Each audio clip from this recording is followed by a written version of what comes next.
गांव में एक किसान अपनी पत्नी के साथ रहता था। एक दिन वह किसान अपने खेतों की तरफ जा रहा था, तभी उसे एक गड्ढे में से आवाज आती है। अरे ये कैसी आवाज है? लगता है कोई कुत्ते का बच्चा है जो मुसीबत में है। मुझे इसे बचाना होगा, नहीं तो ये मर जाएगा। फिर वह गड्ढे में झांक कर देखता है तो उसे वहाँ एक छोटा सा कुत्ते का बच्चा दिखाई देता है। वह उसे देखकर दंग रह जाता है। उसका रंग नीला होता है। ये तो कोई कुत्ते का बच्चा लगता है, लेकिन ये तो नीले रंग का है। मैंने तो इससे पहले कभी भी नीले रंग का कुत्ता नहीं देखा। इसे घर ले चलता हूँ, सुमन तो इसे देखकर बहुत खुश हो जाएगी। फिर वह किसान उस बच्चे को निकालता है और अपने साथ लेकर घर की ओर चल देता है। अरे सुमन, जल्दी बाहर आओ, देखो मैं तुम्हारे लिए क्या लाया हूँ। तभी उसकी पत्नी बाहर आती है और कुत्ते के बच्चे को किसान के हाथ में देखकर चौंक जाती है। हाय, कितना प्यारा है, ये तो नीले रंग का है। अजी, आपको कहाँ से मिला? क्या मैं इसे अपने साथ रख सकती हूँ? मुझे बचपन से एक कुत्ते के बच्चे को पालने का बहुत शौक था। हाँ हाँ, क्यों नहीं, मैं इसे तुम्हारे लिए ही तो लाया हूँ। लेकिन ये आपको मिला कहाँ से? मैं खेत की तरफ जा रहा था, तभी अचानक गड्ढे से इसके रोने की आवाज आई। मैंने झांक कर देखा तो मुझे ये उसमें पड़ा हुआ मिला। ये जरूर भूखा होगा, तुम इसे कुछ खाने को दे दो। इतना बोलकर किसान वहाँ से चला जाता है। फिर सुमन उसकी खूब देखभाल करती है। वह दिन भर उसके साथ खेलता कूदता है। सुमन भी उसे पाकर बहुत खुश थी। वह कुत्ता पूरे गांव में आकर्षण का केंद्र था। वह जब भी गांव में घूमने निकलता, सारे गांव वालों की नजर उसी पर टिक जाती थी, क्योंकि किसी ने भी नीले रंग का कुत्ता पहले अपनी जिंदगी में कभी भी नहीं देखा था। अरे हरिया, देख तो, ये उसी किसान का पिल्ला है। तूने कभी नीले रंग का कुत्ता देखा है क्या? नहीं भाई, मैंने तो पहली बार ऐसा कुत्ता देखा है। लेकिन ये इस किसान को मिला कहाँ से? इतना अनोखा कुत्ता खरीदने की हैसियत तो इस किसान की है नहीं। अरे भाई, इसे तो ये किसी गड्ढे में पड़ा हुआ मिला था। मुझे तो लगता है जरूर ही ये कोई जादुई कुत्ता है। तुम्हें क्या लगता है बाजार में इसकी क्या कीमत होगी? भाई, ये तो नायाब चीज है, ये तो अनमोल होगा। इसके हमें मुँह मांगे पैसे मिलेंगे। भाई, हर नायाब चीज पर तो सिर्फ हमारा ही अधिकार है। देर किस बात की, आज रात को ही इसे किसान के घर से चुरा लेंगे। रात होने पर किसान और उसकी पत्नी घर में सो रहे होते हैं। तभी लल्लन और हरिया किसान के घर में घुस जाते हैं और नीलू को बहलाने फुसलाने लगते हैं। ले ले बेटा, बिस्कुट खा ले। ले ले ले ले ले ले, आजा आजा। वह झट से उसे बोरे में कैद कर लेते हैं और वहाँ से 9 2 11 हो जाते हैं और भागकर अपने घर आ जाते हैं। हरिया भाई, एक काम तो पूरा हो गया, बस अब इसे शहर जाकर किसी को बेचना बाकी है। शुभ काम में देरी किस बात की? हम कल सुबह होते ही इसे शहर जाकर किसी को बेच आएंगे। अगले दिन सुबह होने पर वे दोनों नीलू को बोरे में डालते हैं और उसे बेचने के लिए निकल पड़ते हैं। रास्ते में उन्हें एक सेठ मिलता है। उसे उस बोरे में से अजीब अजीब सी आवाजें आती हैं। अरे भाई रुको रुको, इस बोरे में क्या भर कर ले जा रहे हैं? भाई, ये एक जादुई कुत्ता है। ऐसा कुत्ता पूरी दुनिया में केवल एक ही है। ऐसा कैसे हो सकता है भाई? जरा मुझे भी तो दिखाओ। वह सेठ नीलू को देखकर चौंक जाता है। तुम्हें इसके लिए 100 सोने की मुद्राएं देनी होंगी। ठीक है, मुझे मंजूर है। लो, ये लो तुम्हारी 100 मुद्राएं। आज से ये कुत्ता मेरा हुआ। वहीं दूसरी तरफ नीलू को घर में न पाकर सुमन और किसान परेशान हो जाते हैं। सुमन का रो रो कर बुरा हाल हो जाता है। नीलू, तुम कहाँ चले गए? तुम्हारे बिना मैं कैसे जीऊंगी? वापस आ जाओ ना नीलू।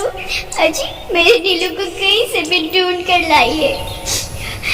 जब तक वो वापस नहीं आएगा मैं खाना नहीं खाऊंगी। ठीक है, तुम रोना बंद करो, मैं उसे ढूंढ कर लाता हूँ। फिर किसान गांव में लोगों से नीलू के बारे में पूछता है। अरे भाई, मैंने तुम्हारे कुत्ते को देखा था।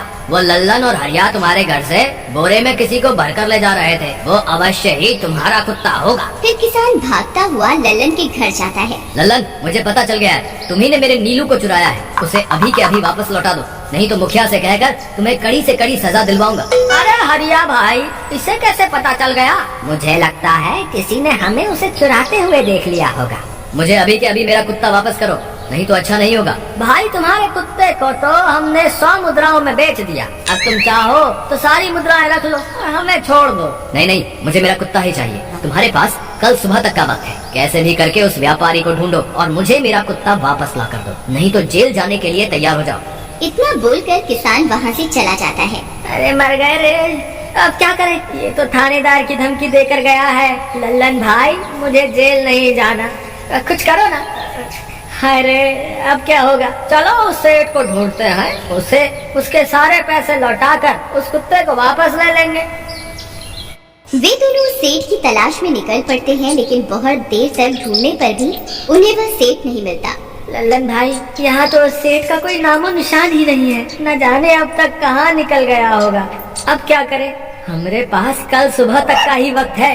अरे आर्या, वो देख, ये तो बिल्कुल किसान के कुत्ते जैसा ही लग रहा है। तुम्हारी आंखों में मोतियाबिंद हो गया है क्या बेवकूफ? किसान का कुत्ता नीले रंग का था और ये तो भूरे रंग का है। क्या तुम्हें नीले और भूरे रंग में फर्क दिखाई नहीं देता? अरे तो क्या हुआ, अगर हम इसे नीले रंग से रंग दें तो उसके बाद ये हूबहू नीलू जैसा ही दिखेगा।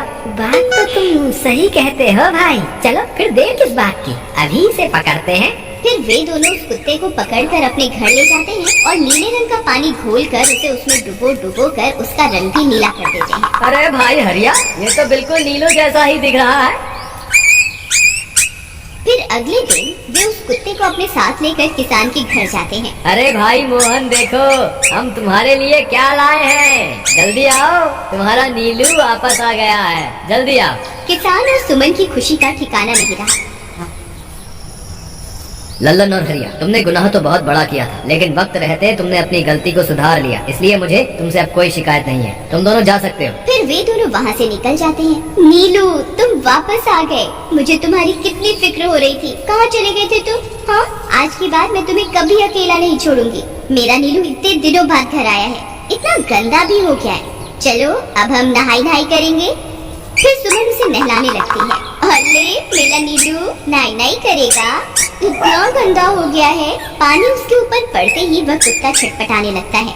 अरे क्या हुआ नीलू, तुझे तो नहाना बहुत पसंद था, आज क्या हो गया तुझे? तभी उसका सारा नीला रंग उतरने लगता है। अरे ये क्या, इसका रंग क्यों उतर रहा है? तभी वह कुत्ता गुस्से में आकर सुमन को काट लेता है। अरे मर गई रे, हाय रे।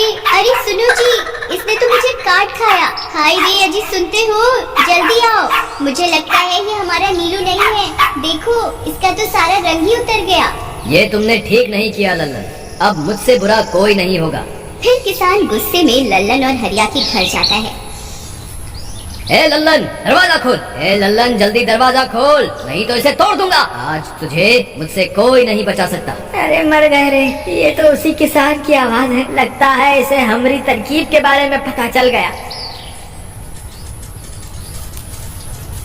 अरे क्या हुआ भाई, इतने गुस्से में क्यों हो? तुम्हें क्या लगता है मैं बेवकूफ हूँ? तुम किसी भी आवारा कुत्ते को नीला रंग चढ़ाकर हमें दे दोगे और हम मान लेंगे कि वो नीलू है? भाई हमें माफ कर दो, हमने उस सेठ को ढूंढने की बहुत कोशिश की, लेकिन उसका कोई नामो निशान नहीं मिला। भाई तुम ये 100 मुद्राएं रख लो, अब इससे ज्यादा हम तुम्हारे लिए और कुछ नहीं कर सकते। अगर तुम चाहो तो हमें जेल भिजवा दो, हम दोनों अपनी गलती की सजा काटने को तैयार हैं। किसान उदास हो जाता है और उनसे 100 मुद्राएं लेकर वापस अपने घर आ जाता है। मुझे माफ कर दो सुमन, मैं तुम्हारे नीलू को नहीं ढूंढ पाया। ये लो, ये 100 मुद्राएं हैं। नीलू को बेचने पर उन्हें इतने पैसे मिले थे जो उन्होंने मुझे दे दिए। उन्हें अपनी गलती का बहुत पछतावा है, लेकिन अब कुछ नहीं हो सकता। नहीं, मेरा नीलू जरूर वापस आएगा। हम एक काम करते हैं, कल सुबह इन 100 मुद्राओं का भोजन खरीदकर गरीबों में बांट देंगे। क्या पता उनकी दी हुई दुआओं से हमारा नीलू वापस आ जाए। अगले दिन सुबह होने पर वे दोनों उन पैसों से गरीबों में भोजन बांट देते हैं और वापस अपने घर की ओर चल देते हैं। तभी उन्हें कुछ आवाजें सुनाई देती हैं। वे दोनों चौंक जाते हैं। अरे ये तो मेरे नीलू की आवाज है। नीलू, नीलू तुम कहाँ हो? तभी सामने से नीलू भागता हुआ उनके पास आता है। नीलू तुम वापस आ गए, तुम कहाँ चले गए थे? मैं तुम्हारे बिना कितनी उदास हो गई थी। किसी ने सच ही कहा है, दुआओं में बहुत शक्ति होती है।